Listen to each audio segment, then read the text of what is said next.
இந்த பகுதியை உங்களுக்கு வழங்குவோர் பூரணிஸ் பொட்டிக் சென்னை.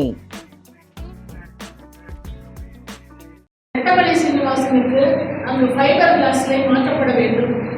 அது வெங்கல சிலையாக மாற்றி அது முதல்வர் அவர்கள் அதை தன்னுடைய கருங்களால் திறந்து வைக்க வேண்டும்.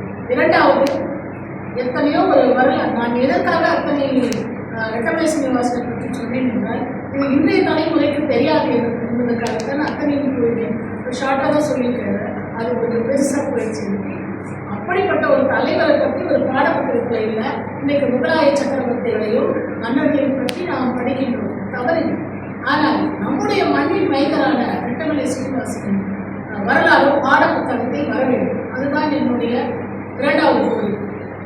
அடுத்த மூன்றாவது கோரிக்கை ஆணவ கொலைகள். அந்த ஆணவ கொலைகளை பற்றிய ஒரு குழு அமைக்கும் பொழுது எந்த ஜாதிய ஒரு நுழைவோ ஜாதிய முகமோ அதில் இடம்பெறக்கூடாது என்பது என்னுடைய தலைமையான ஒரு வேண்டுகோள்.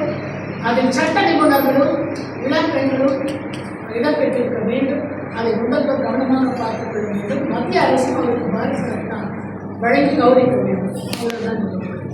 இந்த பகுதியை உங்களுக்கு வழங்கியோர் ஹசீனா மேக் ஓவர் அண்ட் ஆரிவர், ராமநாதபுரம்.